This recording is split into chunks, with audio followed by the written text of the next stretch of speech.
Bakarwal conference ने गुजरी ज़बान को 8वें शेड्यूल में शामिल करने की मरकज़ी हुकूमत से अपील की है। आज जम्मू में न्यूज़ 18 से बात करते हुए गुज्जर लीडरों ने गुज्जर और बकरवाल बरादरी के लिए मुख्तलिफ इक़दाम करने पर मरकज़ी हुकूमत का शुक्रिया अदा किया।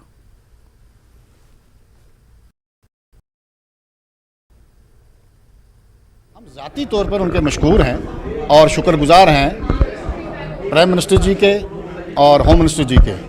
और हमारी ये गुजारिश रहेगी कि साहब अगर सेंट्रल गवर्नमेंट ने ये चीज़ें हमें दी हैं, इन पर नज़रसानी करनी चाहिए, पॉलिटिकल रिजर्वेशन पर भी नज़रसानी करनी चाहिए और उन जगहों पे देनी चाहिए जहाँ पे आज तक किसी को नुमाइंदगी नहीं मिली है।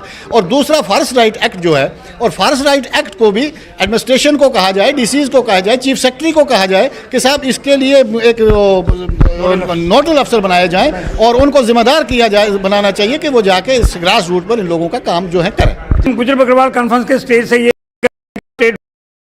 हमारे हित में है, वो जम्मू के लोगों के हित में है, वो कश्मीर के लोगों के हित में है।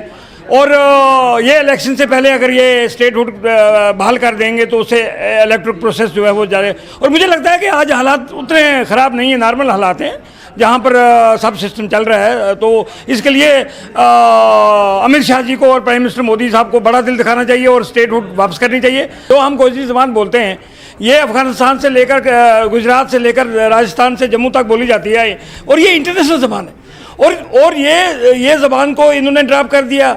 और हमारी ये मांग है कि आपके चैनल के वसादत से कि 8वें शेड्यूल में का ये हमारी गोजरी शामिल की जाए।